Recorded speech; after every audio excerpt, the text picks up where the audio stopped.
Hello, hello, or good day. G'day, rather. Anyway, it's Australian Day. I saw you guys in the chat. I, of course, am Bill Sylvie, aka the Dungeon Delver, and I am glad to see you. Welcome to Thursday. And I want to say just right off the bat that I apologize for no stream last night. I had intended to, at the very least, say there was not going to be a stream last night. Guys, I was just tired. No, I didn't. I wasn't like, oh man, super hungover. I don't really engage in that degree of excess much anymore. But guys, I was just flat out beat, and I just kind of needed a day. But thank you all for hanging out on Tuesday. It was a lot of fun. The one thing I do want to mention real quick before we get too deep into what we've got going on tonight, which is very cool. If you threw your name in the hat for a free module drawing, Village of Greenhaven, or everybody who didn't win a Village of Greenhaven, which was 7 of you folks did, you still got a free copy of Temple of the Sun from Hellebarde Games. So a free PDF copy. If you haven't sent me your contact information to send to Hellebarde Games, please do that. I've got, I think, a dozen of you guys. I've sent your email addresses over to Don over at Hellebarde, and you should be getting the you should be getting a download code for that soon. So if you haven't sent it to me and you want a copy of Temple of the Sun, please do so soon so it doesn't get bogged in administrative goo and put on the back burner. But everybody else, all 7 of you who won a copy of Village of Greenhaven, those should have been sent out to you. So please check your email.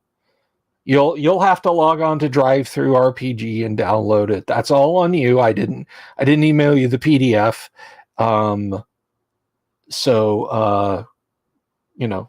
There you go. That was not on the Discord. That was on the live stream. That was Tuesday on the live stream, Wheeling Dragon. But anyway, so again, apologies for missing, and please let me know if you haven't heard back about the whole getting a copy of Temple of the Sun. Anyway, we have got something fun tonight, fun in the sun. Our guest tonight, we do have a guest. Our guest tonight, you know this cat. He has been a long time supporter of the show. He's doing his own thing on YouTube now, which my apologies to him and to you guys, but I will put it down in the description. So if you're coming back to this later to rewatch this, I will put the link to his YouTube in the description below, and I'll have it up on the screen here in just a few minutes. He games with us on Tuesdays in our AD&D live stream. He's been part of our Travelers live stream, and he has actually been on the show before as a guest talking about Morkborg, which, of course, as you all know, is pronounced Marion County Correctional Facility. Anyway, everybody, please put your hands together and then take them apart and click on the link so you can watch this with us. And welcome the one, and as far as I'm aware, only Theyen Kile, the mastermind behind D&Disability. Good evening to you, sir. Hello. 2 things. One, I am wearing my... I said 2 things. Yes, one, I'm wearing my sunglasses because I have a bright light coming in right there, and I don't feel like squinting the whole evening. No, that's fine. 2, I'm recovering from a cold, so I sound like hot garbage. You're welcome. Okay, well, thank you for joining us. And this, as far as the light and the sunglasses go, man, it just makes you look cool. Happy to be here. Thank you for having me, by the way. Thanks for coming on. Usually, I am chasing you around graph paper, trying to kill you with dice. But tonight it's a bit more of a mellow setting. As I was telling everyone, you came on and you talked to us. Gosh, it feels like a decade ago now, but honestly, something like 2 years ago, I guess. Yeah. The channel was just getting off the ground. I think it may have been back when I was like streaming, like in the middle of the afternoon for some god awful reason. But yeah, we talked about Morkborg and all kinds of fun stuff. But this evening we're gonna kind of take a little bit of a different tack. But it's funny, as much as you and I have talked, and you've been out there in the audience, or you've been you've been playing in our tabletop games. I don't honestly think that I know about, like, this this is the boilerplate question, but I like hearing the answers to, and the audience hears the answer to it. How'd you get started in tabletop gaming? So how did you get started in tabletop gaming? Well, I started when I was 6-7 years old, reading AD&D and 2E books. Actually, I have my dad's whole collection down here next to me. And so he kept moving them. And so I eventually took them off his hands. They aren't anything special, most of them. Many of them are quite badly damaged, as in well loved. Reading those, parsing Gygax's language, him teaching me everything I never needed to know about statistics. And I actually used some of my starting game experiences in some of my actual academic work, which is kind of cool. So we're starting at the very beginning, right? And I've done the same thing with my work, going back to the very beginning, right, and looking there. So it's a perfectly valid question. Where we begin matters. Oh, absolutely, unquestionably. I mean, I feel like you mentioned the statistics thing, and my first D&D was, of course, a copy of Keep on the Borderlands, and I tried to intuit the rules through that. And then my first hard rule book was basic, followed by expert. But I got into AD&D, and cracking open my Dungeon Master's Guide the first time, and lesson 1, day 1, page 1, Gary's like, here's a bell curve. Let's talk about dice probabilities. And I was like, this is not what I signed up for, Gary. Now, what's funny is you mentioned getting started with with Keep on the Borderlands. I really got started running games with 3rd edition when it first came out. They had a boxed set, right? Mm-hmm. Where it's a level 1 through 3 kind of single dungeon adventure. I still have that whole dungeon memorized. I could run it in my sleep. Right. With a lady in a lady in a mirror that talks to you, and there's a dragon at the end. It's really quite fun. It's a great introduction for 3rd edition, and I had that and the monster manual for probably the first 5 to 8 years I was playing the game, and that was close to all I had other than supplementary material. So for me, the first 5 to 8 years of serious play was taking the 4 classes they gave you, the 4 starting classes, right? The base race info they give you, and extrapolating out, okay, I have levels 1 through 3 and spells for levels 1 through 3, all of them. Mm-hmm. What does the rest of the game look like, right? And so much like you with Keep on the Borderlands, I did the same thing until I eventually got my hands on a player's handbook and DMG, and then eventually quit 3rd edition to run stuff like this instead. Mm-hmm. Which I'm not sorry about. No, and you shouldn't be. I mean, it's funny. It's to you and to the audience, I say this. I was lining up interviews for 2024, and I heard back from somebody. No spoilers. I'm not going to tell you who. And this person said, "Well, I started with 2nd, but that was years and years and years ago, and we play exclusively 5th now. And I know your audience is more in tune with the older stuff, so I hope that's going to be okay." And I told him, I said, "Look, I want to I want to talk to you about what you like, what you enjoy. Someone once said to me, you draw more people with positivity, and unfortunately the YouTube algorithm doesn't necessarily agree with that. But no, it's true. I feel like, Gygaxian is part of your soul, man.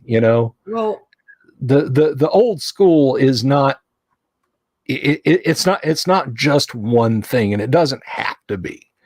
and like third runs fine. Genuinely, it does. But once Mhm. you clear about 10th level, it aggressively starts to break down. And 5e is starting to see, or has seen, very similar problems. It's one of Mhm. the things I really like about the OSR in general, whether it's AD&D or Osric or whatever else. Because of, say, limited hit points, right? You stop gaining hit points after about level 10. Mhm. Um, and you stop aggressively gaining new abilities after about level 10. Depending on where you look and when, it's different, of course, right? First edition, you keep going up through. Yeah, clerics max out at, I think, 11th level in my copy of the first edition player's handbook. Mhm. Stuff like that. But it's the real world limitations of the game are built into the OSR, and that's why I don't think the game breaks down after that point, is because this is what we have, provided you're not using epic levels or whatever else or any of the Right. expansion stuff. And I think that's where newer editions have kind of gone wrong. Is because you don't run a dungeon when you're 15th level, not in the same way you do when you're second level. They're completely different things. Oh, for sure, for sure. I mean, using dungeon as a broad term to say, adventuring in an alien, perhaps underground nightmare fairyland.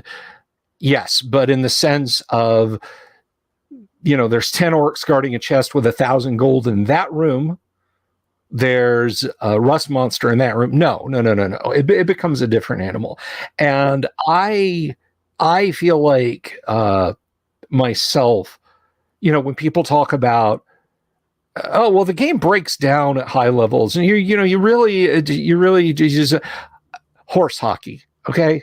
The game breaks down when people stop playing and people stop having fun, like genuine fun and enjoyment. And my goodness, who here, you, me, out in the audience, doesn't drool when we look at those high level spell tables and think, one day my magic user will be able to cast Wish and create a Simacularum and Gate and all that. You don't want to,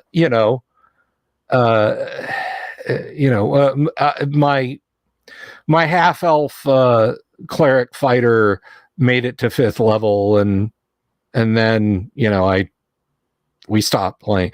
No, you want to make a set of nunchucks out of Stormbringer and Retaliator and take down Cthulhu. Everybody wants that. So the game doesn't break down at high levels. It's just incumbent on the DM to make it interesting at those high levels. And so, I mean, I think the essence of keeping it interesting is when you hit that nearly permanent plateau at high levels. What do you think?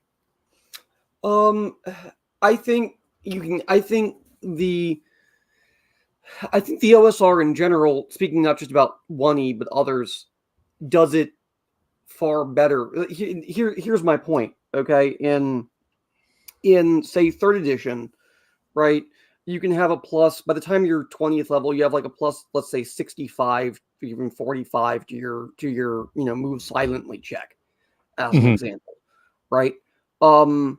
Okay, sure. So that means you are never rolling below, even if you roll a 1, you're never rolling below a 64, right? You then can't fail 99% of the time, right?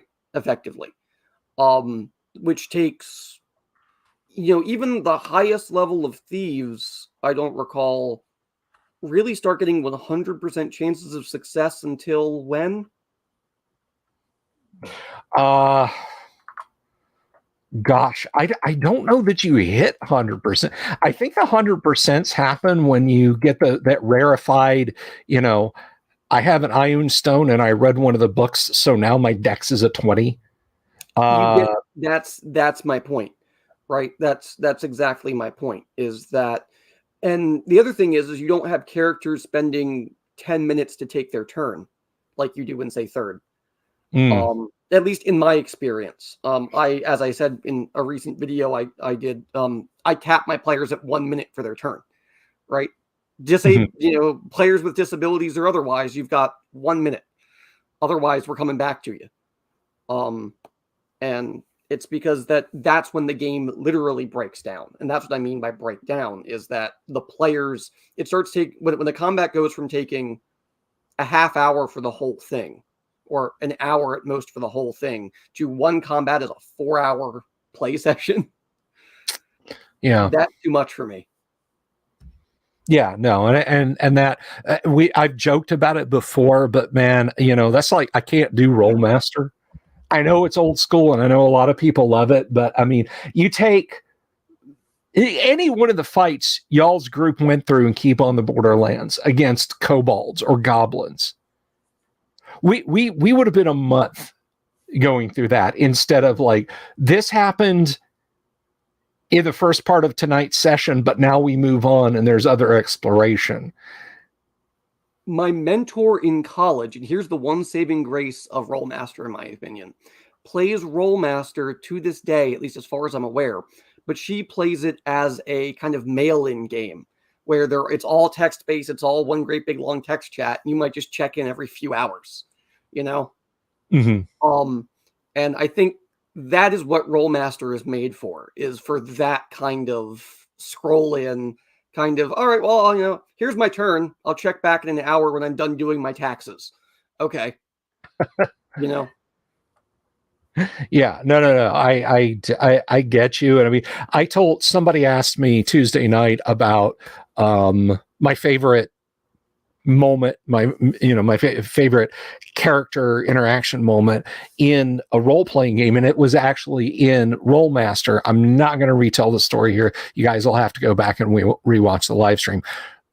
But to the point, the first Rollmaster character I ever created, I rode my mountain bike from a college campus to my friend's apartment because I was finally getting into one of their gaming groups.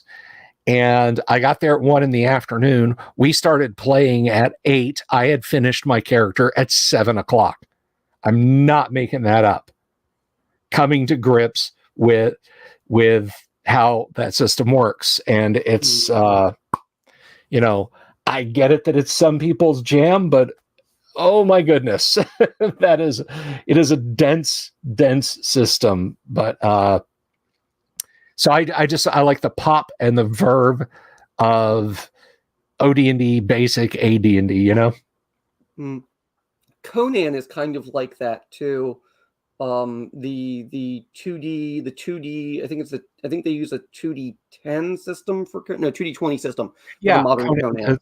2D20. It's very it's one of the hardest books to reference I've ever tried to wrap my head around. It beats AD&D in my opinion, for one reason, which is they tried to pack everything into one book. So the one book that you're trying to reference is like that thick. At least AD&D had the common decency to split it into 3 books. Right. I feel the same way about. Have you ever looked at Warhammer Fantasy Roleplay First Edition? I love it. But my God, the same problem. Yeah. It is. That book is chaotic, stupid, and it is grimdark, and I love every word of it. But yeah, it is a Chicago suburb phone book thick, man. They're not messing around with that one. So yeah, I mean, I would say you had a fairly typical coming up through the ranks with games as the rest of us old graybeards did. But what sort of drew you into taking the direction you've taken now with D&Disability? Can we talk about your YouTube channel a little bit, I guess? Sure. So originally I was wanting to link role-playing games and academia since I was an undergrad. I'm the son of an auto mechanic. And I say that because I like to think of myself as an idiot. And I always looked at fantasy in terms of from an academic perspective. How can we really start to dig in and examine this? And it really started with me being a historian and then being dissatisfied with the rigidity of history, taking and branching out into academia. Now, this is related to my channel because my channel is what really came out of my master's, which was looking at disability in role-playing games and really trying to examine what do RPGs do, specifically TTRPGs, not all RPGs, do in general for players with disabilities in creating what I call disabled player identity. A note on disability first language, I guess, for the two of you that care. People with disabilities can put their disability first if they want, but that's them choosing that, right? I do. I am a blind person, not a person who is blind, right? Otherwise, a person first language, it's just more respectful. It's just saying you are a person before you are a thing. That's it. Sure. It's splitting hairs, but whatever. So disabled player identity is just that, creating identities around RPG systems, using RPG systems that are wrapped up in our disability. And my thoughts with that really come out in my channel, where I'm interested kind of in three things. One, where does disability and role-playing game, where do they intersect, right? What can I talk about there? Two, can I get the voices of players of all types and their interactions with role-playing games? Because I'm not just interested in talking to players with disabilities, because it's all relative, right? Mm-hmm. I'm just as interested in interviewing you with your back pain, Bill. I wanted to interview you for my research, if you might remember, a few years ago, when I was actively doing research, because of your role with the OSR and the OSE and 1E, etc. And all of that, right? To me, your experiences with, let's say, back pain in your chair are analogous to, very, very comparable to someone who has permanent back pain and who could sit in a chair just like that one and suffer just as much, right? And we tend to think of disabilities and those kind of conditions as being different, but really they're not. The difference is that you can get out of the chair and your back pain can go away, right? And I'll tell you, if I can just interject, Mm-hmm. I don't feel like you're putting me on the spot or anything like that. Don't misunderstand me. I don't really think a guy who's let himself go to seed so bad and could maybe do with a little bit more weightlifting and a little less soda bottle lifting would have been a valid voice for that. I didn't want to take a step in front of someone who was genuinely of, how should I say this, whose voice was perhaps better experienced. Like I said, mm-hmm. I could eat a few more salads and go on long walks, and my back problems go away. There's other people who don't have that choice, and I never wanted to step on anyone like that. But that doesn't change. It doesn't change the fact that that's what you live with, right? I don't care. That's the thing. We think about disability, and this is kind of part of what I want to talk about is disability. There are hierarchies to it, sort of, but there's also this idea that we all have real lived experiences and that everything's a grayscale, and we can connect via those experiences. Your experiences with your back, regardless of whatever they are, right? Why ever they're caused, the severity, etc., right? those are a gateway for you to understand the experiences of someone else, right? And so that kind of gateway, shedding light on that and where that comes out, right, is really interesting to me. And that's what partially comes out in the interview process, right? My point is you don't have to be disabled, either medically or anything like that, to be a part of the disabled community. You don't have to be disabled or consider yourself disabled to discuss those feelings, because we all typically go through some discomfort. If you break your arm, as an example, you are temporarily disabled. This was part of a concept I was talking about with crypt theory, actually, and how disability is entirely a language of convenience in a way. Disabilities only come up when they are relevant, in other words. But that's two parts of my channel. One part is where does everything intersect? The other part is interviews, right? And more importantly, putting those interviews out on YouTube so that they're public domain, so academics can use them. Because otherwise you have to go through special medical approval, training. It's a whole process. It takes 3 to 6 months. It's not fun. I've been there. I've done that. I don't want others to have to do it as much. I mean, they will, sure, obviously, but, if I can give them the research, here's the research.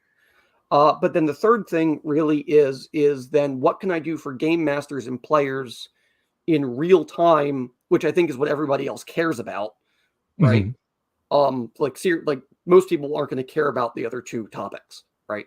But the one that most people I think will care about is what can we do as players and as game masters to either bring disabilities into our game so it doesn't seem like this utopian whitewashed setting where like everything is perfect, and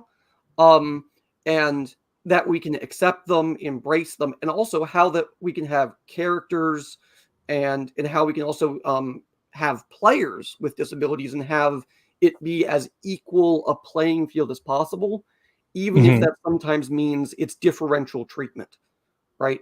Right. And stuff like that. It's just being aware and giving players and giving players the tools and resources and even knowledge that this could be a problem, because you might game with someone for 10 years and they go, yeah, I have dyslexia, and that's why it takes me an extra, minute to take my turns sometimes. And you go, well, I never knew. Why does that, why didn't you ever say anything? And they go, well, no one ever asked, and I never thought it mattered, but I guess it does. Stuff like that. Right. So that's the, I guess, ethos, those 3 bullet points, is where my channel comes from. Well, that's awesome. And we got a couple of comments. Wheeling Dragon was mentioning she deals with spina bifida. Engine Joe is blind in one eye. But I think you guys, you keep swinging at the fences. That's just not something I've ever had to deal with. Although I do. So I want to ask you something, and I wanted to ask in a public arena, because you've broached the subject, because this goes back and forth, and I see heated arguments in social media going on about this. And this is just something I want your opinion on. And maybe we won't agree. Maybe we will agree. Maybe you'll talk me off the cliff. Who knows? Okay. The combat wheelchair. I want to play a character who's disabled. I mean, Bill Sylvie, I'm not talking about I in the general sense. Bill Sylvie says, you live in a world where with a touch and a word, your character can walk again. You are also going into a dungeon where kobolds have built tunnels that are 5 feet wide and 4.5 feet tall. You're not going to fit your combat wheelchair in there. And I realize that hey, I'm not being funny and I'm not trying to be crass. Look at how old AD&D dungeons are. 10 foot wide, 10 foot high quarters. those are very wheelchair accessible. No, they are with nice, smooth, flat floors. Nice, smooth, flat floors. Gary will often describe polished marble floors, but no, you get into other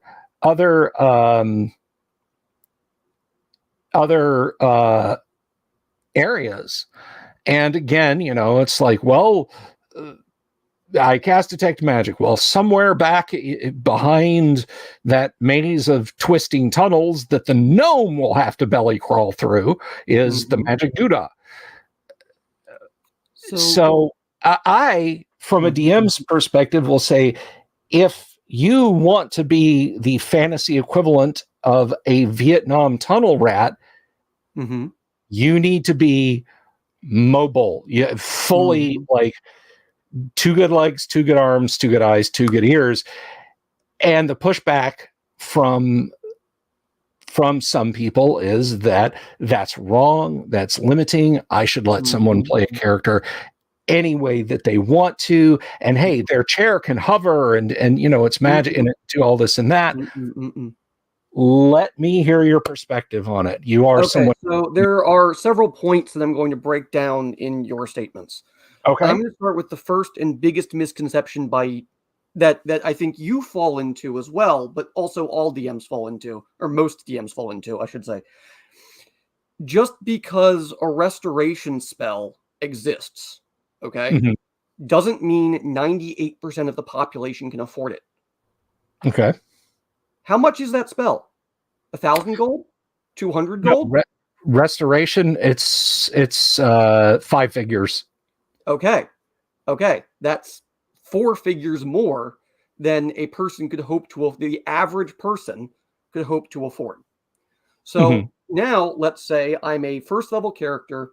I start in a wheelchair. Now I'm 10th level. I've somehow survived this long. I'm 10th level. I can afford to fix it. Is it incumbent on me to fix it? No, it's not. That disability is part of my identity. This is like, so I'm blind in this eye, right? If you gave me a magical eye right now that could see just as good as your eye and had like x-ray vision and stuff, I'd go, cool, that's nice. Let me think about it. Maybe I'll let you swap my left one out instead, right? Because I've lived my entire life with this eye gone.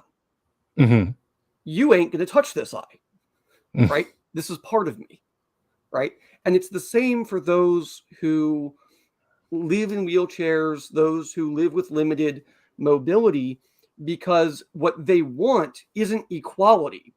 What they want is to prove that their existence isn't a shocker to you, that they are acknowledged, that they are part of the world. Because if you now, to get to your second point about the use of, say, the combat wheelchair in small tunnels, etc., where it wouldn't work, that's a perfectly acceptable consequence. They might look at that tunnel and go, sorry guys, but what I can't get my wheelchair in here, but you know what? I will happily crawl.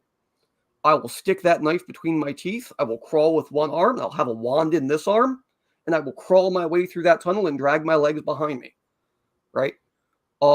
They then find the solution, which gets into, I think, one of my big things with disability role-playing games and the combat wheelchair in general is if the player or the character in that instance gets disabled, if the player wants to have a character with disabilities, or if that character gets disabled, which is why as a DM, I have no problem disabling my players' characters. I will break their backs. I will shatter their legs. I will amputate their arms, because I have no problems with a character having to have a hook for a hand, because the player looked at that character and went, man, I've had this character for 5 levels. I don't want to give them up. Yeah, they might get a new hand one day, right? But better yet, they might get a sick magical one that can like crush steel with an iron fist. Excuse me, sorry, I had something in my throat. Okay, yeah, right. Maybe even, right? And so, but what you do is you let the player, then that becomes a new point of role play and a new point of going, okay, I can overcome this. And yes, I'm going to be at a disadvantage in X, Y, and Z situations. But that's a player problem. That's a me problem. That's not a you as a DM problem, right? And that's also a challenge for the party. I use this example in one of my other videos with my friend Carmine, who was playing a character who was missing an arm. He was missing an arm from like there up. It was basically like elbow up gone, right? So forearm, hand gone. And he had it replaced with a Morning Star, nice stick, big spiky ball on the end.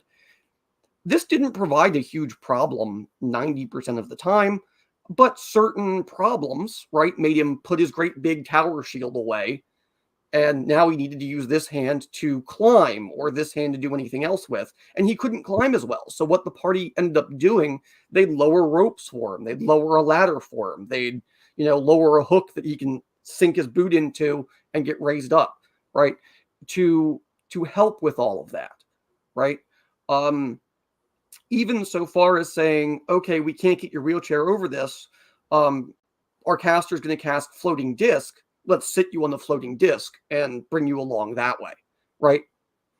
There are 1,001 different creative, fun, interesting, and compelling solutions that enable a disabled player, a disabled character to engage with the game. Is it optimal? Is it what Gygax would want? Is it the perfect body? No, but the world does not give us perfect bodies. If you choose to be an adventurer, it's not always because you're 6'2", 250 pounds of built muscle and a super genius. You're not Lex Luthor, right? Sometimes you're a character that starts out with stats, almost no gold, and maybe 2 hit points, and you sit there and you go, well, I got a spear and some leather armor and a sack full of pluck, and good luck, and sometimes, right, those characters and those superhuman characters are fun, but that's not what all of us want. And that's where the combat wheelchair comes out. Now, as a DM, you have every right to throw challenge after challenge after challenge at your players' way. If they go into a cave and there are stalagmites on the floor, right? And you go, well, how are you going to, negotiate around them, right? Don't give them the answer. Let them give you an answer. But the key is to be open to it. Even if that means they hire 2 hirelings to carry them on a palanquin. Yeah, I mean, porters and bearers are right there on the list of basic shit you do in AD&D to have characters moving around. Now, do I think the combat wheelchair is the most practical solution to that problem? I do not.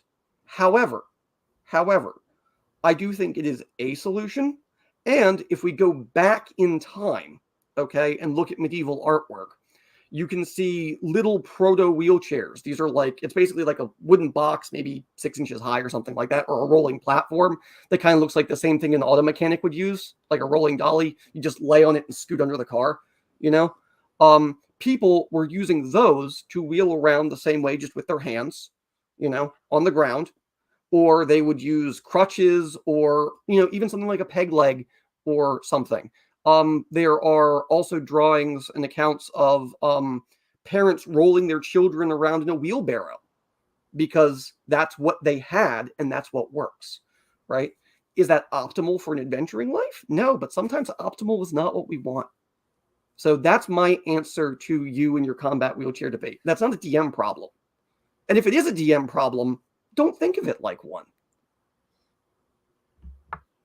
No, that's I think that's definitely a fair that's a fair take on it. I mean, as far as me, the DM goes,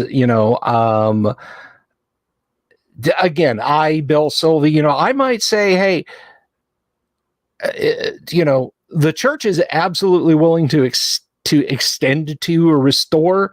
Just you're now in debt to the church if that's what your character wants. If a player came to me and said, I'm thinking of doing this, I would not to tear down the person, the player. I would say, okay, here's some options to consider because you're in the world of Greyhawk, and the kid down the street will be violating the laws of thermodynamics later today when he goes to magic class, right? And so I might say to that player that options exist for your character to not be that way. But one thing that I would certainly, I would put, and this is an addition warring thing that I would put my feet down on, is I see a lot of these proposed combat wheelchairs. It flies. It has blades that go out the side. It does this. I'm like, no. Listen to me. Listen to me. You have a wheeled cart with a chair that your old man nailed to it for you. Okay. You can push yourself along in the dungeon with that. That's up to you. But you're not going chitty, chitty, bang, bang through the Temple of Elemental Evil. I'm sorry. It's not happening. No, and once you get into magic item territory, right, that's where it gets odd or interesting.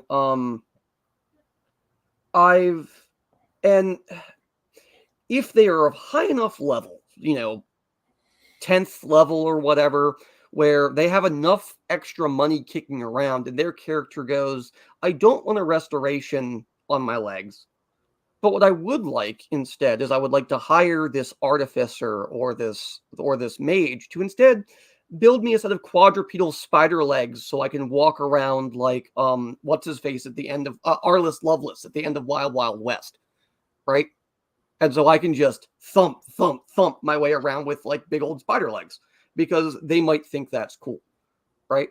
If that's what they want to spend their money on, it's not our job. It's not our job as DMs to stop them, right? If they can find someone that'll do it, that'll quote them a price, and maybe it gives them, 120 movement land speed or something, right? Whatever, right?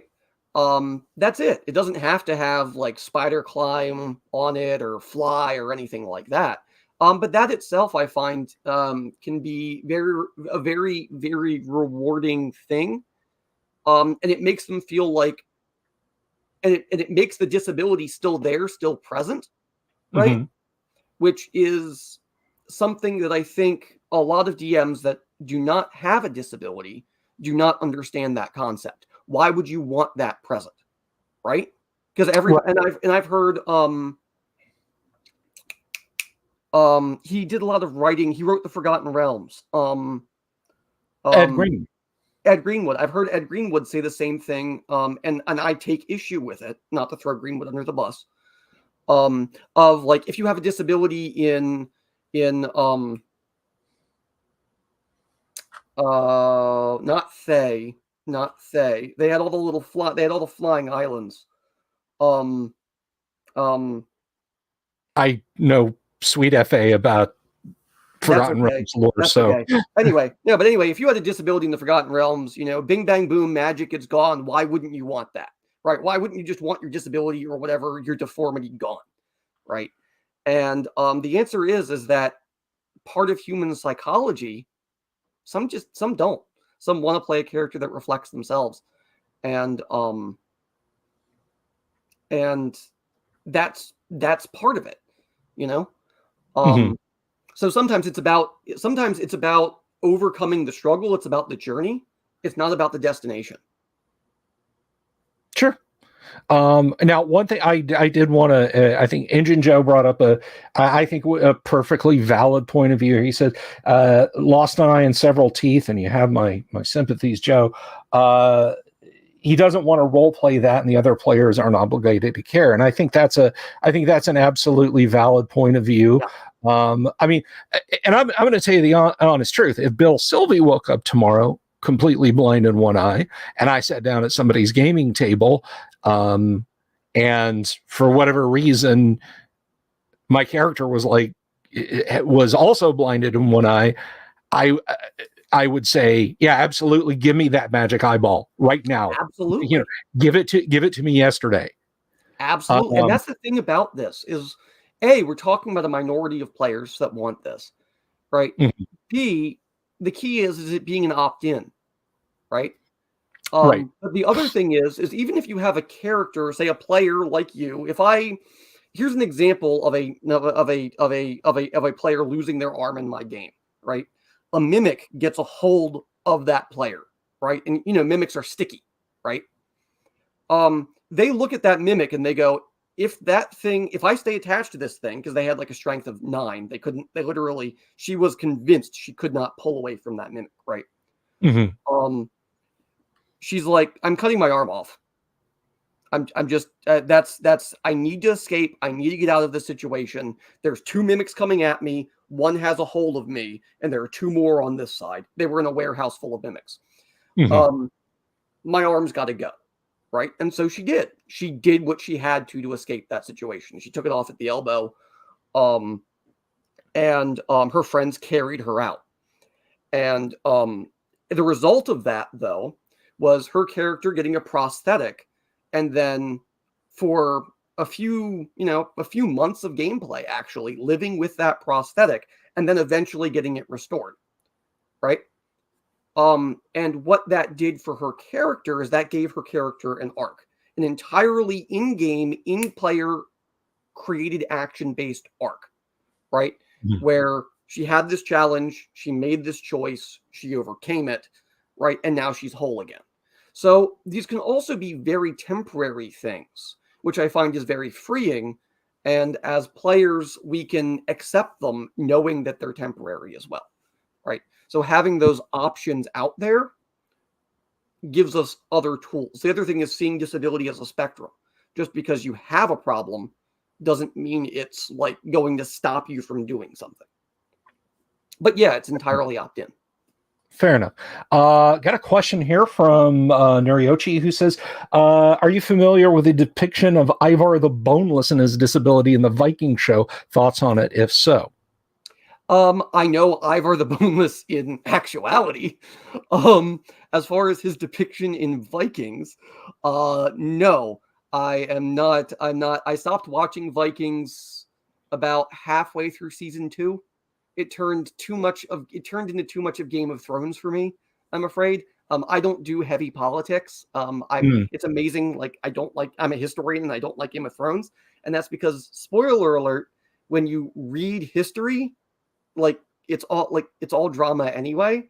I don't want that in my free time. I want Conan. I want pulp. I want Cthulhu. I want Lovecraft in my free time.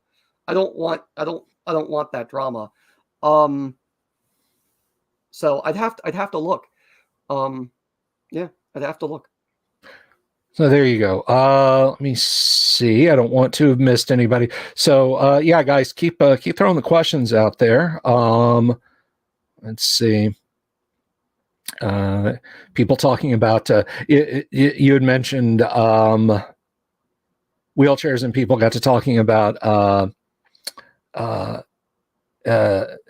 Lovelace, from Wild West, half man, half steam engine in the 1990 whatever film. That terrible person, cool wheelchair. Yeah, terrible person, cool wheelchair, absolutely abominable movie. That's fair. That's fair. I think, and somebody mentioned this up the thread. I think you could probably make a pretty good fan cut of it that's just Selma Hayek. It'd be like 11 minutes long, but it would be eminently more watchable than what we ended up seeing. Jorge says Game of Thrones is just European history plus dragons. I think that is something that Martin himself said, what if the War of Roses, but in a fantasy setting? Correct. And as someone who has studied the Wars of the Roses, I don't like them. I know, big shocker. I much prefer the 100 Years' War. Actually, what my undergrad was in was actually 10th century Rus, 11th century Rus. So I much prefer the age of, say, Beowulf and the Anglo-Saxons than I do, say, the High Renaissance, like we think of it, like the High Middle Ages and the Renaissance, like we think of, say, with the 100 Years' War and, of course, the Wars of the Roses, even though England didn't really have a Renaissance, but same time period. Right. Also, there was no Dark Ages, but that's more for the audience than you. That's valid. Yeah. Rome never fell, right? Right. That kind of thing. They went out of business, but they're anyway. They became the Byzantines, effectively. Effectively, yeah. You're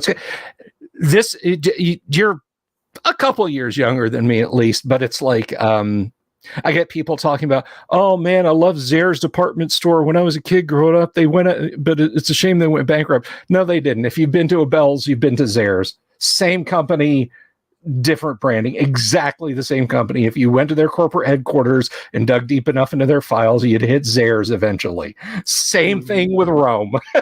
Yeah, literally. Rome was around till about 1500 in some form or the other. Final fall of Constantinople. Yeah.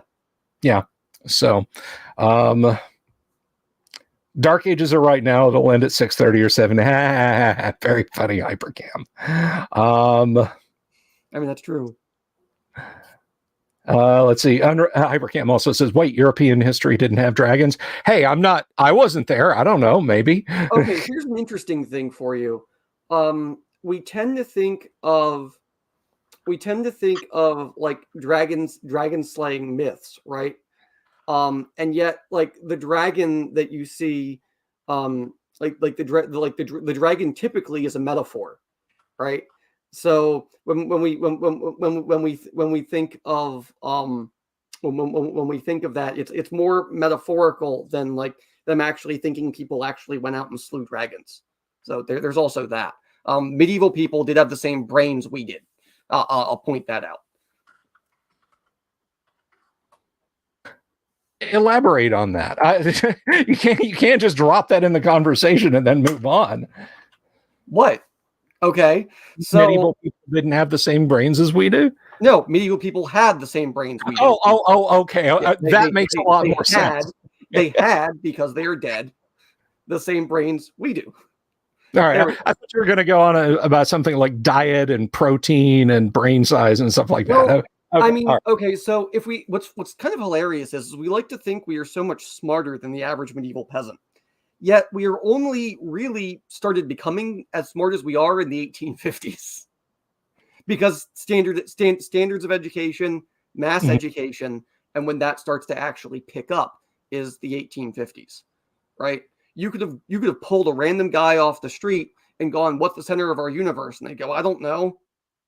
Maybe the sun. It's bright. It's up there. Maybe God. He's the center of my universe. Go away," right? And that's it. Genuine. There's there are some actually pretty fun answers out there. Let's see. See, I left the audience alone and they started wandering off, distracted by shiny things. But anyway, Mercury Well says our reflexes are inferior to standard human ones from 150 years ago. I don't know. I just speaking for myself, my old, she's 21 now, but when my daughter was a toddler, she wiggled out of my arms. I had a plastic shopping bag wrapped around this hand and she was on my hip. She wiggled out of my arm, pitched herself forward, and I grabbed her with the shopping bagged hand by the back of her jumper. So I think I have pretty damn good reflexes anyway. They are proving that video games now actually are helping quite a bit with reflex, hand-eye coordination, that kind of thing. I can believe it. I can believe it. I don't believe that the human eye is evolving fast enough that you need more than 60 frames a second. The people I agree. There's functionally very little beyond that you need. It's like, what is it? 110 pixels or something? 110. Yeah, I think it's like 110 pixels or whatever is like the as like the most the eye can see. Yeah. Something like any detail beyond that is kind of useless. I saw an interesting thing, and this pertains to the eye persistence, memory, that sort of thing. And then Michael Mertig actually has an on-topic question, so we'll ask that one in just a second, Michael. But This was actually in a class. They're talking about crimes and psychology and that sort of thing. It was in college back before the earth cooled. But this fellow that they were interviewing said when they would have to move a car across a town or whatever for chop shop purposes, they would always take a blue. If it was a dark car, they would use white. If it was a light car, they would use blue, and they would very quickly spray paint the quarter panels and the doors with the paint. Because if you see it drive by and you ask somebody what color car just drove by, 99 people out of 100 are going to look at the white car with a little bit of blue paint on it and say, that was a blue car. They're not going to say that was a white car with a little bit of, a fine coating of blue under it because, it goes by so fast. That's the impression it made in the human brain. And that, when the car is going to be reduced to parts, which are going to be stripped of paint and put on new cars, it doesn't matter if you throw some paint on it. But anyway, so Michael Mertig, was it Michael Mertig? Yes. What is your favorite campaign? I think we can broadly include this to whatever fantasy games you prefer, but favorite D&D campaign? As in like campaign setting? Both. Campaign series of modules and campaign setting. Ooh, okay. My favorite setting probably still is Dark Sun. Okay. I absolutely enjoy, out of reading all of it, I really enjoy Dark Sun. I enjoy the feeling. I ran what was called an Epic 6 game for 3rd edition, where the players stopped gaining levels at level 6, and every time they would gain a level beyond that, they gain a feat. And that's so their characters never, had more than like 30 hit points, basically, that kind of thing. It made it feel a lot more like, say, AD&D than 3rd edition did. That was one of my favorite campaigns as well. Most of the campaigns I've run do not use modules, mostly because of my eye. Reading old modules is very painful. Reading really old anything for me is very painful. I understand. That said, if you put a gun to my head and said, proverbial gun, and said, read, what modules, what ones would you run?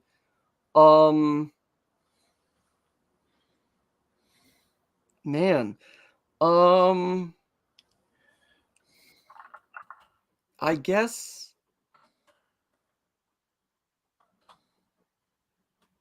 Slave Lords are good. Bone Hill is awesome. I just ran a little over a year ago. Actually about 2 years ago, I ran it's sitting right up there.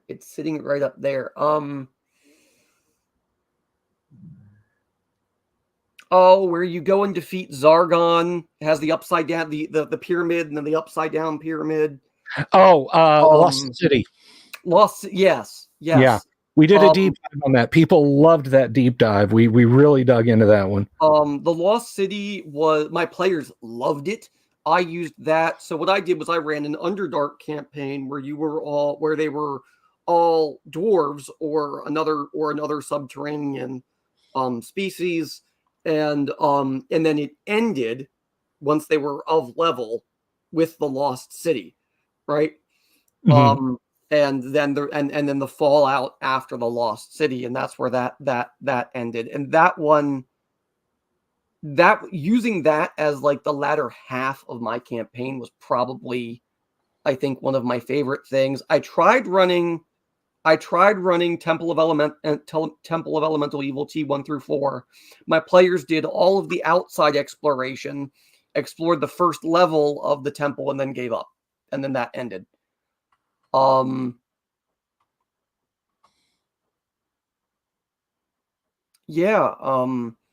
run, because mostly I find myself running isolated modules. Like When I want a module specifically, just so I can turn my brain off and don't have to work as hard, typically, right? That's when I run a module. Mm-hmm. And I've run a lot of them, but they're typically in isolation. The only campaign, I guess, I've run fully is Ravenloft. And that one I've run probably 5 or 6 times as a campaign, as its own isolated thing, because not the original Ravenloft though. 5th edition did what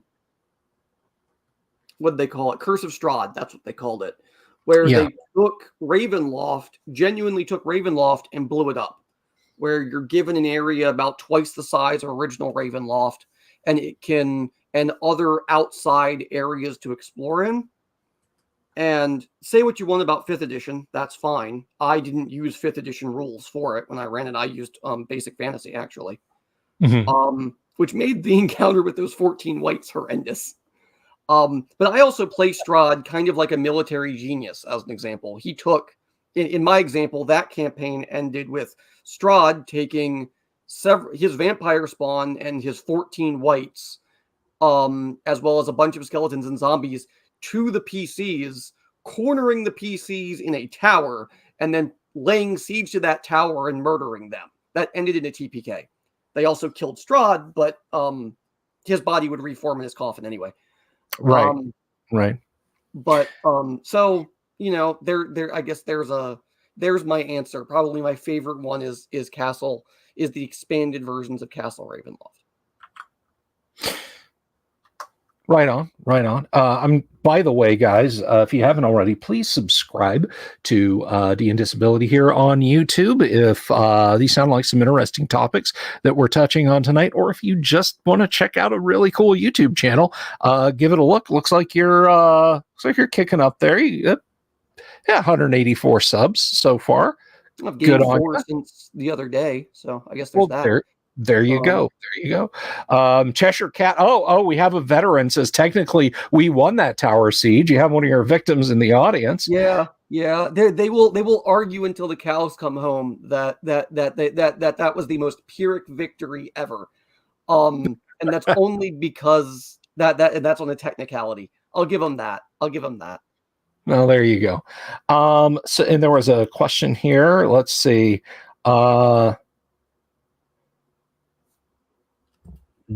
James Seymour says, should GMs use safety tools? We're just hitting all the controversial stuff tonight. Should GMs use safety tools? What do you think? Okay, by safety tools, I take it we mean, and I talk about this in one of my other videos, I take it you mean like avoiding specific triggers or a safe word or something like that. I don't think safe words are necessary in your typical D&D game. I'm just going to go out on a limb and say that. I do, and I talk about this in the video that just came out yesterday, actually. I do prefer to keep a list of banned topics, and I keep them in my rules, in my session rules that all the players can see. So this might mean a whole list of the big no-nos that most people are probably uncomfortable with. Because sometimes as a DM, you might want to reach for what's uncomfortable and would make your players squirm. Like how I slowly describe you poking this blinking, orb and that they're at like a button, right? And it looks up at you and you poke it and it winces in pain, that kind of thing, as it makes them feel like they're poking an eyeball, right? Mm-hmm. For some people, that might be a no-no. And if that is, and they make it clear, hey, no eye stuff, right? I don't care about anything else, just no eye stuff, right? Well, okay, fine. That goes away, right? So I don't think a safety word is needed, but I do think respecting players' boundaries is very, very important. And if something does come up where they're like, and nobody said anything, maybe the discussion hasn't happened because y'all don't do a session 0 or because y'all don't have like, a laid out rule list or whatever. And they go, guys, nope, stop this. You can't do it. Right. In my experience, that is your one option to say, cool, we're going to skip it. We're going to fast forward to here. If anyone continues on that point, that player walks and will never come back. Right? So you have to ask yourself, is your immersion and the immersion of the 4 other players of the game worth losing a 5th player or losing another player and really ruining their day? Right? If that's the case, then sure, don't use any safeguards, don't do anything, point and laugh at them, go, yeah, we don't need that. Y'all are a bunch of babies. Right? And I've seen people online say that. But really, it really matters to people that are, say, dealing with trauma or other issues that they have going on. And as I said also in my previous video, sometimes players have just had a bad day, right? And maybe they're a little more afraid than usual, right? Maybe they react a little worse than usual, right? So I would say what matters not is setting out safeguards, or like actual tools, but I would say give the players the option to speak up, make problems known, and then if they do speak up, listen, because that's your one chance, right?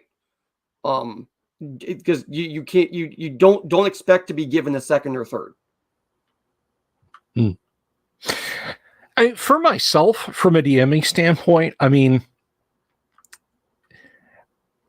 I have come around to the idea that we live in a time where maybe you need to tell people what's in your game, but once you know, if you stick around, I don't like, the X card thing. Yeah, that's not going to fly. You're not going to stop my game and say that doesn't happen because I'm not comfortable with it. Look, I told you what was in my game, and I'm sorry. I'm sorry. Well, I'm sorry. There's also a difference between that doesn't happen and let's cover it in graphic detail, right? An example being, my girlfriend is an arachnophobe, so I throw spiders at her all the time because I'm going to get the exact reaction I want, which is, oh God, kill it with fire, kill it with fire, kill it with fire. It's the size of a horse, kill it with fire, right? Don't let me get near it, you all kill it, right? Which is amazing, right? That could mean I'm also a terrible person. I'll let you be the judge. I try not to judge anybody based on their wife's or a girlfriend's arachnophobe. My wife is an arachnophobe, and dude, let me tell you what. I have pre-painted D&D miniatures spiders. I have lovingly hand-painted by me metal Reaper spiders. I have Grenadier Driders, and if I put one of those on the table, Kyle, buddy, let me tell you something. Out would come a hammer. My wife would not put up with it, but she also doesn't game with us anymore. But no, again, I will tell a player, look, games like this, you okay with that? Yeah, I'm okay with that. Then be okay with it. But I guess on the extreme end, and I got to be honest, I have, outside of a few stdh.text and, everybody clapped and that gamer's name was Albert Einstein level stories, I have never heard of anyone breaking out the X card to stop a game. Like, the dungeon master was mentioning slavery, so I played the X card and I changed it. I have never ever heard that happening. Yeah, there's a difference between trying to stop and change what the DM's doing and saying, I am not comfortable. I'm okay. This is happening. Let's skip to not describe that, right? Like, you know what I mean? There's a difference between saying this woman is being murdered in Minecraft. Right. Okay. And then viscerally describing those details and all of their horrible things. Right. Yeah. And so that's the spectrum, right? If somebody goes, please no graphic descriptions of X, right? They've made that known. Or if you are now halfway through a description because they didn't realize they were quite that squeamish. Like, I didn't know I was a hemophobe I pass out when I see blood. Mhm. It's completely involuntary, by the way, and it's typically anybody else's blood but mine. When I didn't know that until I was a senior in high school. And I didn't realize that until I was halfway through watching an episode of Lost, watching a guy have surgery, where I got up out of my chair in class and then promptly passed out, Oof. right? In the middle of class. So I didn't know I was a hemophobe until that came up. So there might be a time in game where that happens, where you're like, okay, I thought I was okay with this, but whatever else is going on in my life over here, I'm not okay with what's happening right here. Can we just, scratch that record and skip to here? Yeah. It happened. It's real, but can we just cut that descript? And I there's a couple of great comments there in the chat. I'm gonna put this back up from Savo, mentioning safety tools sounds like a thing best put on the player. It's incumbent on the DM to provide the players a good time. If that can be done, acquiescing to a player's boundaries, yay. And then Kabuki brings up, I think this stuff works itself out by having groups of friends playing together who sort of already know what everyone's story with. And I think both things are okay. I think both things are exceptionally true. I don't feel, and I got to put this up on the screen because Jesus Christ, that was funny.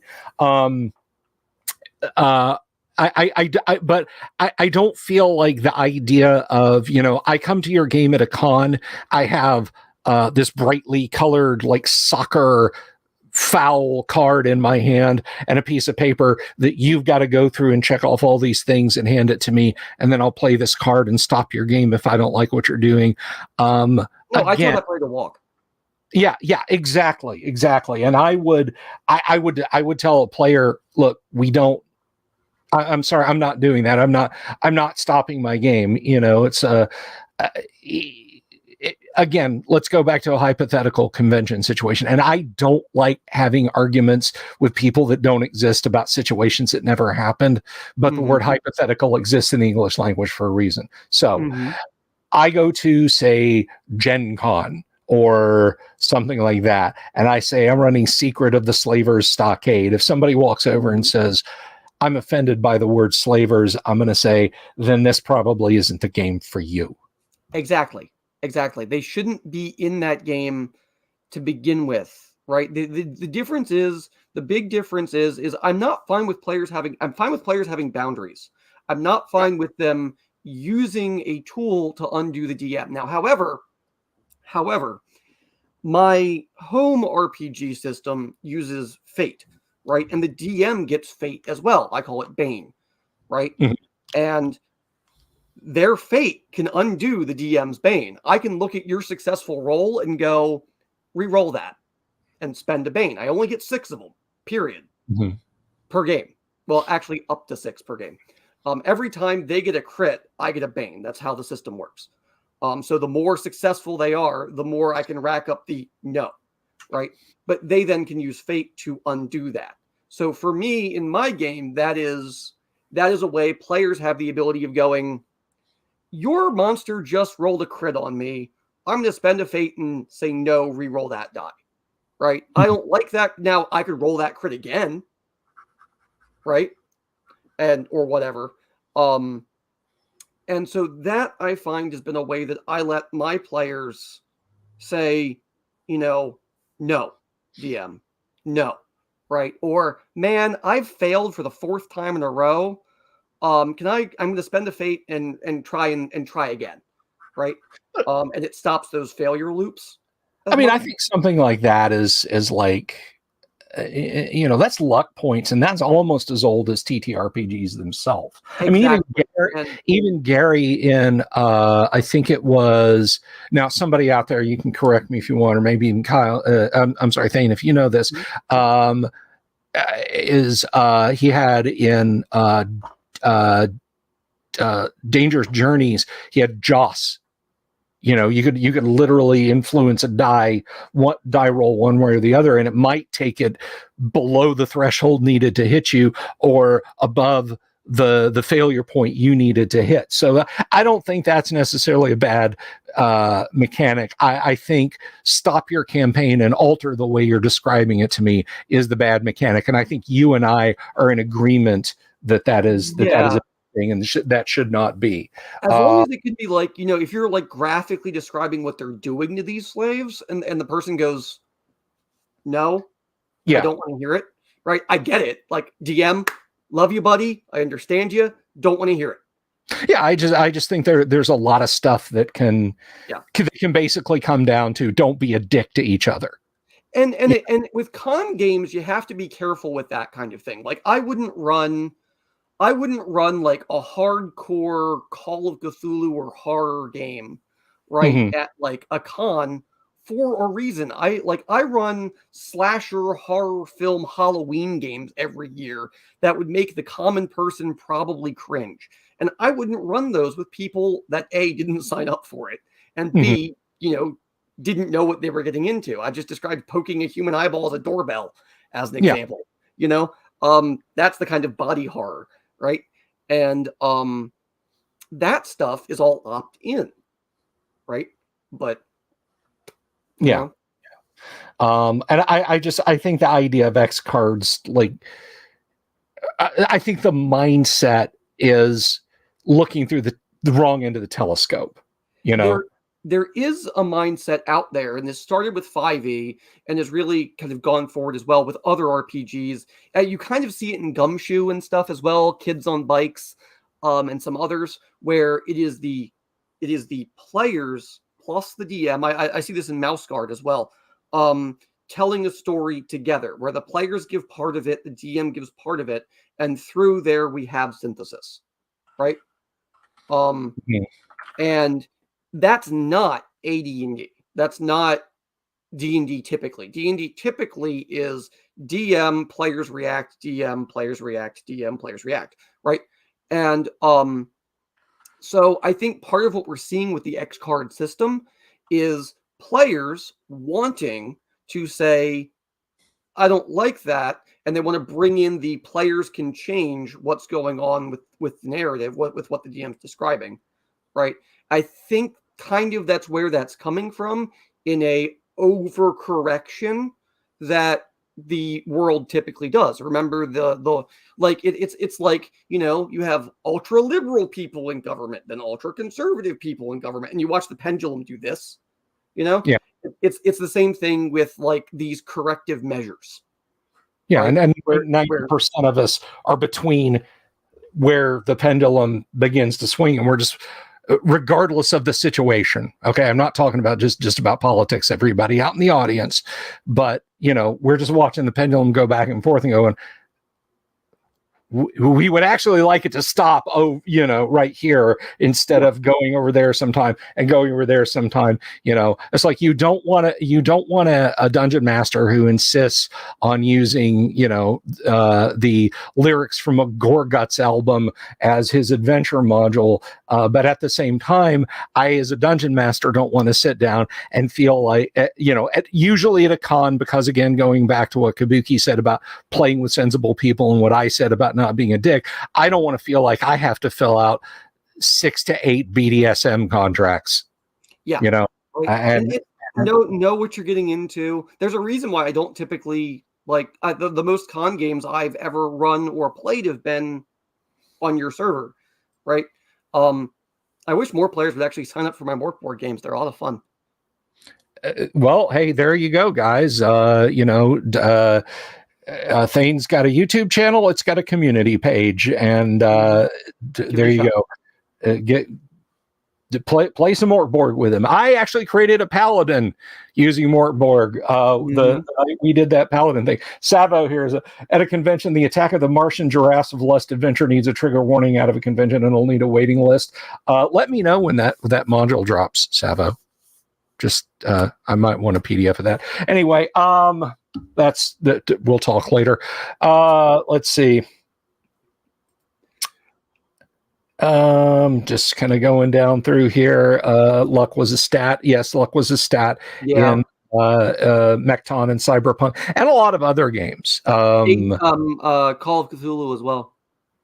Yeah, Call of Cthulhu, Cal, I'm right there. Whether your games run with gore like in the first Conan movie, if you don't like it, find another. I would like my games to run with gore like in the first Conan movie, because the gore in the first Conan movie was red Jello packets mixed in with vodka. Nice. I'm not making that up. There were scenes where extras would get slashed and they'd have to cough up, but they'd swallow it and go back to the prop master. Oh, I need more. It slipped down my throat. I need more, you know. So because generally it's Caro syrup and food coloring, but they were filming in northern Spain in the early spring, and it kept freezing overnight, the batches that they make. So they'd start putting vodka in it. So everybody was drinking all the fake blood.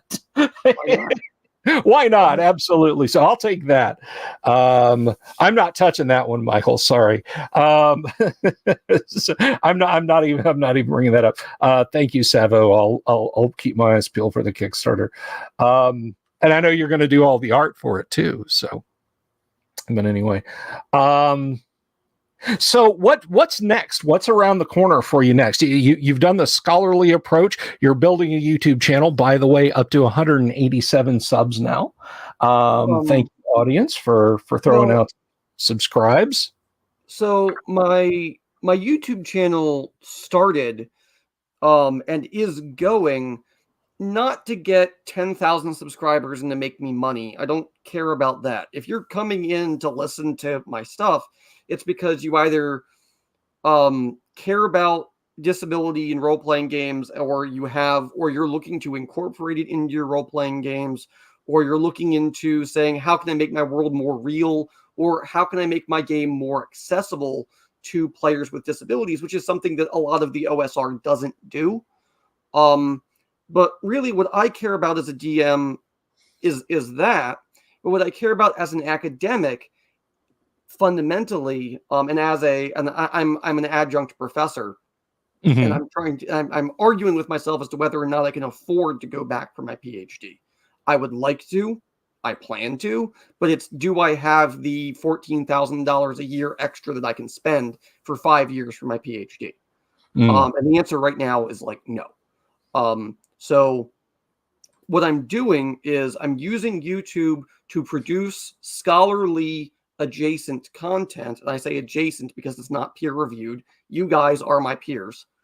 And what I can do with it is I can put scholarly information out there, such as my discussion of crypt theory. And that way you're not locked behind a paywall. You can get an idea of it without having to spend $150 a year on a journal subscription or whatever, right? You can get access to some of this work and some of these theories and know that they're out there for free. What I care about is no overlords, right? No paywalls, nobody saying that, no, you're not allowed to have this because we say so and we don't want you to have it, right? So that's core behind what my channel is doing. And if you support that, right, then that's where my channel stands. As far as what's next, all I'm going to do, I'm going to keep teaching, because I teach history and English. I also tutor privately. And I run D&D. I'm in like about, I think, three D&D games a week, plus Todd's game now on Saturday evenings. He has started a game for his new RPG system that I'm a part of. I'm playtesting that. Wonderful. And your game, my game on Saturday, and then another friend of mine's game every other Thursday. So I'm running games. I'm playing more games than ever, and I'm hoping to keep creating about one video a week while on my schedule of tutoring and teaching and, scraping by. And that's it. And I intend it to be everything from RPG concepts that, like my most recent top 10 video of just 10 things. Well, it's not really top 10, but it's 10 things I do to help my players, right? To the academic stuff I'm coming out with, the week before and next week, and to interviews and stuff. I have one of them coming down the pipeline as well. Excellent, man. Well, that sounds like you got a pretty full plate, and you're keeping active. I, for one, I mean, completely understand what you're saying about the YouTube channel, because it can be a grind. It can be a grind. But I hope to see your channel grow, and I hope to see what you're doing get out there and get more prominently noticed. Because I mean, I think you and I, maybe we don't see exactly eye to eye on things, but I feel like, we've had a discussion about topics important to you that are, I think, important to the larger hobby. And we did it without screaming at each other or calling for either one of us to be canceled or pussy weak boy, get away from the hobby or anything like that. I think we agree more than you think we do. I think so too. But that the nuance of human interaction is oft lost over TCP/IP, which is why I like to take these times to talk to folks about their points of view. And this is an important question from James Seymour. What I think we've kind of answered this, but I want you to take a shot at this. James says, "Is D&Disability about the player or the character?" I think that is a good, fine question. There's no difference. It's both. We are looking, because characters are, and this is a big thing that I think 1E didn't realize, that Gary never really realized, is that characters in some way are a reflection of ourselves, whether we intend it to be or not, whether we think of it, because you can outright go, "No, I deny that. I reject that." That's fine. I can psychoanalyze you and prove it. And to some degree, I can prove it. I hate having to go that route. I'm an anthropologist by training, but that can be proven regardless of whether or not you reject it. So the answer is both, because with character acceptance, with accepting disability into our fantasy worlds, it doesn't have to be a core component of the world, but just accepting that they're there. Right. And you do this with your beggars a lot, even though most of your beggars are faking disabilities. I'll give them that. It seems like most of them are faking their disabilities, at least. But you still do that, and you put disability in your world at least a little bit, Bill. And that matters a lot to me. Right. And that matters a lot to the people that I speak with. And in some ways, I don't like to say I'm speaking for them, but I am speaking alongside them. Right. And really that's what I'm at. And remember, everything that my channel says, if you watch it and you don't agree with it, that's fine. Don't use it. There you go. And I will just say this in closing, as far as at least the beggars are, the Beggar Masters Guild of the City of Greyhawk is an equal opportunity employer, fully compliant with what all the other syndics require of their employees. So, they don't discriminate on ability or lack thereof. But anyway, is there anything that we maybe didn't cover in the last 90 minutes? Any touchstones, any points, any high point you'd like to leave on? I give you the talking stick for it. In the future, and this isn't going to happen anytime soon, but in the future, I would like to do more HEMA videos, historical European martial arts videos, specifically from the perspective of a blind person doing them. Because I can't see in a fencing mask, as an example. I can't. The moment I put it on, I am blind. And so talking about that, and also potentially demonstrating some of the techniques and some of the challenges I have sometimes with D&D's combat choices are interesting. Like my big one is great sword attack speed, as an example. But I'd like to explore those one day. I think that could be very fun. All right, man. All right. Well, that sounds awesome. Listen, I want to thank everybody who is in the stream tonight. Thank you. Y'all had absolutely wonderful questions. Of course, thank you so much to our guest, Dane Kile. Man, I really appreciate it being here. Of course, if you guys like him now, wait till you see him on Tuesday nights when he plays first edition AD&D with us. And Of course, I'll be back tomorrow night. We'll be playing some classic Gamma World. I'll irradiate a few people. You guys will get a kick out of that. But until then, sir, I will see you next week. The rest of you lot, I'll see you tomorrow night. Yeah, you never know when I might pop up on the internet. But until then, be good to each other. Have an absolutely great night. And please, for God's sake, don't feed the owl bears. Peace, everybody. Have you seen my owl bear?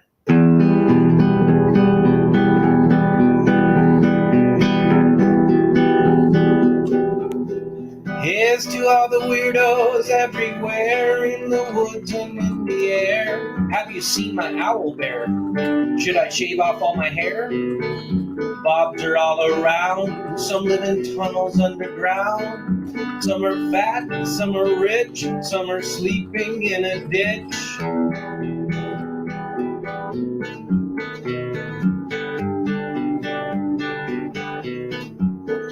Can you ride a crooked horse without a saddle way off course?